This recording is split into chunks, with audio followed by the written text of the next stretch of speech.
how Kennedy narrowly defeated Nixon, and why the alternative history would have been devastating.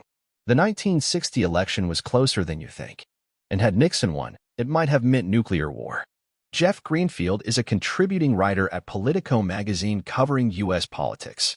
He's a 5-time Emmy-winning network television analyst and has written multiple books about American politics. Here's the third article in a series named The Closest Calls, where author and journalist Jeff Greenfield looks at the most narrowly decided presidential elections and explores how small changes in the race would have altered the outcome and changed American history forever. It was a few weeks before Election Day 1960, and John F.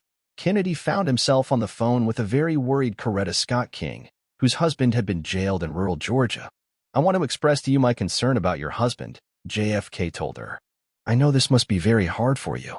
I just wanted you to know that I was thinking about you and Dr. King. If there is anything I can do to help, please feel free to call on me." If that call hadn't happened, Kennedy might not have been elected president. And in that alternative timeline, where Richard Nixon is sitting in the White House instead, the chances are disturbingly high that the United States would have stumbled into a nuclear war. The race between Kennedy and Nixon, each a generation younger than outgoing President Dwight Eisenhower, had been tight all year amid a rapidly shifting political terrain. The Solid South, which had once reliably delivered all of its electoral votes to Democrats, had fractured in the debate over segregation and civil rights. Once safely Republican New England was similarly divided. The black vote, which had turned Democratic during FDR's reign, was up for grabs. That meant both Kennedy and Nixon were trying to simultaneously appeal to urban black people and white Southerners, an exercise in political tightrope walking. Adding further tension to the race was the fact that Kennedy was the first Roman Catholic nominee of a major party since 1928, when anti-Catholic prejudice was open and blatant, and whose potency in 1960 was yet to be tested. Then on October 19, 1960, Martin Luther King Jr. was arrested for demonstrating against a segregated department store in Atlanta. On the flimsy pretext that he was on probation for a minor traffic violation, the judge ordered King jailed for 3 months in a rural prison in Reidsville, Georgia. Fearful that he would not survive, his wife Coretta reached out to a member of Kennedy's campaign team, future Senator Harris Wofford, in case the candidate could help. Wofford and JFK brother-in-law Sergeant Shriver asked Kennedy to place a phone call to Mrs. King. That seemingly simple gesture could have fueled controversy, but the aides convinced Kennedy to make the call.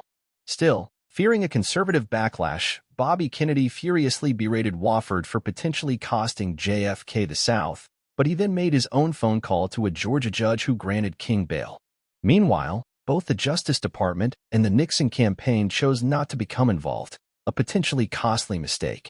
The moves persuaded Martin Luther King's father to switch his endorsement from Nixon to JFK, proclaiming, "I've got a suitcase full of votes he would deliver for Kennedy." King Sr. had previously opposed JFK on religious grounds, leading Kennedy to say, "Imagine King's father a bigot." Well, he added in reference to his own father's anti-Semitism, "We all have our fathers." The Kennedy campaign, along with civil rights organizations, publicized Kennedy's actions with leaflets and newspaper ads throughout black communities. Did that make a decisive difference? It certainly seems likely. The final vote tally separating Kennedy and Nixon was astonishingly close. More than 68 million voters turned out in 1960, one of the highest rates in modern history. Kennedy's official plurality in the popular vote was 112,827, about 0.1% of the vote. Switch the focus to what really matters, the Electoral College vote, and the margin shrinks further to near invisibility.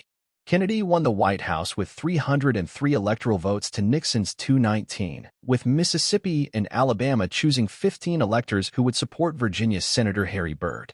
But that comfortable-looking victory includes an Illinois win for Kennedy by 8,800 votes, on the generous assumption that Chicago Mayor Richard Daley did not exercise creative accounting. And a Missouri win for Kennedy by just under 10,000 votes. Switch a total of 10,000 votes in those two states, and neither Kennedy nor Nixon would have won an electoral majority. Instead, the contest would have been thrown into the House, where Southern states would hold the balance of power. Decades later, JFK campaign chair Larry O'Brien told me that in the days after the election, there were rumors that Kennedy electors in Georgia, South Carolina, and other Southern states were talking of depriving Kennedy of their votes to gain concessions on civil rights. Some of those southern states had in fact enacted laws permitting electors to vote as they chose. Then there's New Jersey. The Garden State's 16 electoral votes went to Kennedy by just 20,000 votes. Flip 10,000 votes in that state, and the 10,000 in total from Illinois and Missouri, 0.03% of the national vote, and that would have put Nixon in the White House, with 275 electoral votes. Of course, there were other factors in the race besides the fate of Martin Luther King Jr. Television was now in 90% of American homes, opening the door for the first televised presidential debates in U.S. history.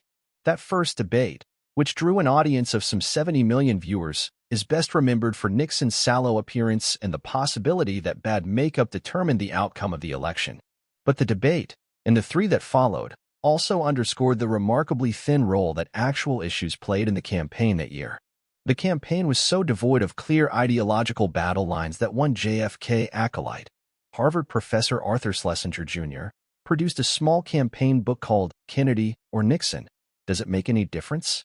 Journalist Murray Kempton wrote, in a phrase that would take on a whole new meaning 3 years later, that neither seems a man at whose funeral strangers would cry. So, would it have mattered had Nixon won instead of Kennedy in 1960?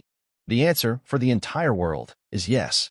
It's true that in much of the domestic and foreign policy arenas, it's difficult to imagine major alternatives to the history that really played out. As Nixon demonstrated when he did become president 8 years later, he was no conservative warrior against an overweening federal government. You can thank him for presiding over the creation of the Environmental Protection Agency. Similarly, Nixon, like JFK until his last months, was hawkish on foreign policy and took a stiff anti-communist line. But there is one instance where Nixon in the White House rather than Kennedy could have led to a series of wildly different alternatives: Cuba. At first, they likely would have pursued similar approaches. Nixon almost certainly would have signed off on the Bay of Pigs invasion in 1961, as Kennedy did. Plans were well underway during the last month of the Eisenhower administration, and Nixon was not only supportive but, according to journalists David Wise and Thomas Ross, wanted the invasion to take place before the election, because the toppling of Fidel Castro would have made Nixon's election a cinch. When Kennedy raised the possibility of such an effort during one debate, a furious Nixon, who believed JFK had used confidential background briefing information to advance the notion, was forced to condemn the idea publicly. Unlike Kennedy, however, Nixon would have probably provided the air cover that Kennedy did not. Nixon advocated the use of American power throughout his career. He wanted the U.S. to help keep the French in power in Vietnam in 1954. Whether such air cover would have been enough to lead to an overthrow of Castro is doubtful. Castro was at the peak of his power and popularity. The invasion would have only further tarnished the U.S. for its botched coup attempt. More significantly for the United States, Cuba, and the rest of the world is what happened next. The decision by the Soviets put offensive missiles in Cuba. Some Nixon partisans might argue the Soviet Union would not have gone that route.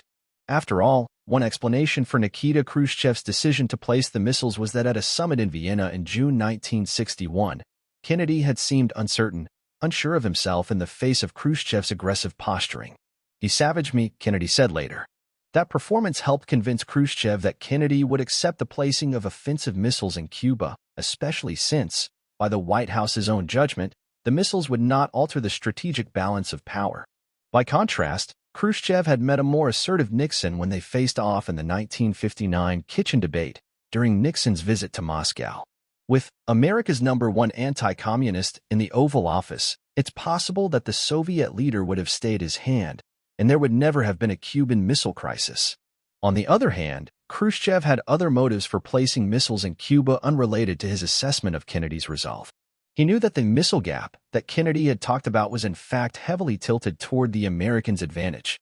Moreover, Washington had placed intermediate ballistic missiles in Turkey in the shadow of Moscow.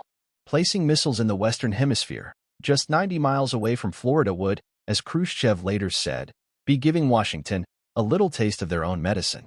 There was also an ideological reason to send the missiles. Cuba under Castro was a Marxist-Leninist state, the first in the Western Hemisphere, with a young charismatic leader far different from the satraps who led nations like East Germany under Soviet domination.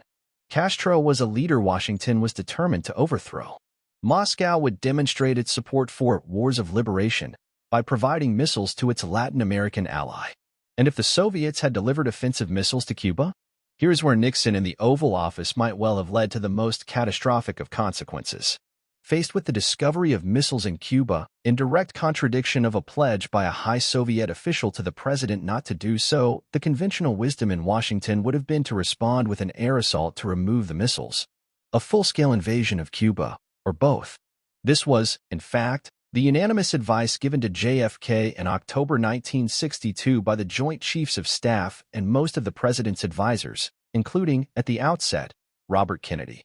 Dean Acheson, former Secretary of State, counseled the White House that the Soviets would likely regard such action as the U.S. acting in its own sphere of influence. Much as the Soviets had crushed uprisings in East Germany and Hungary with only rhetorical condemnation from Washington.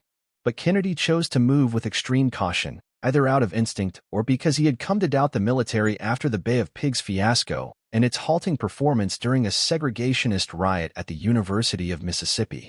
By imposing a quarantine around Cuba, by declining a military response after a U-2 spy plane was shot down, and by secretly negotiating with the Soviets for the removal of Jupiter missiles in Turkey. A direct military clash was avoided. The crisis ended as a huge triumph for Kennedy and as a huge relief for the world. There's little reason to believe that Nixon would have followed the path Kennedy took. Nixon had urged U.S. military aid to the beleaguered French in Vietnam in 1954. He was part of an administration that was pushing for support for the anti-communist forces in Laos. JFK, by contrast, embraced the creation of a neutral coalition government at the start of his administration. The strong probability is that a President Nixon would have signed off on airstrikes against the missile sites and an invasion as well. But in choosing that path, Nixon would have been acting without knowing a crucial piece of information. In addition to strategic missiles and bombers, Moscow had also sent to Cuba tactical nuclear weapons, and these instructions to the on-site Soviet commander from Khrushchev, in the event of a landing of the opponent's forces on the island of Cuba. If there is a concentration of enemy ships with landing forces near the coast of Cuba in its territorial waters, and there is no possibility to receive directives from the Soviet Ministry of Defense, you are personally allowed as an exception to take the decision to apply the tactical nuclear Luna missiles as a means of local war for the destruction of the opponent. Emphasis added. What would the use of tactical nukes by the Soviets against American military forces have meant? Decades later, Kennedy Defense Secretary Robert McNamara said, "We didn't learn until nearly 30 years later that the Soviets had roughly 162 nuclear warheads on this Isle of Cuba, at a time when our CIA said they believed there were none." And included in the 162 were some 90 tactical warheads to be used against the U.S. invasion force. Had we attacked Cuba and invaded Cuba at the time, we almost surely would have been involved in nuclear war. Is that what would have happened had those 20,000 voters in New Jersey, Illinois, and Missouri changed their minds and put Richard Nixon in the White House? It's an assertion impossible to prove or disprove. But is it more likely that a President Nixon would have unwittingly taken us on a road that would have led to a nuclear war? In all probability, yes.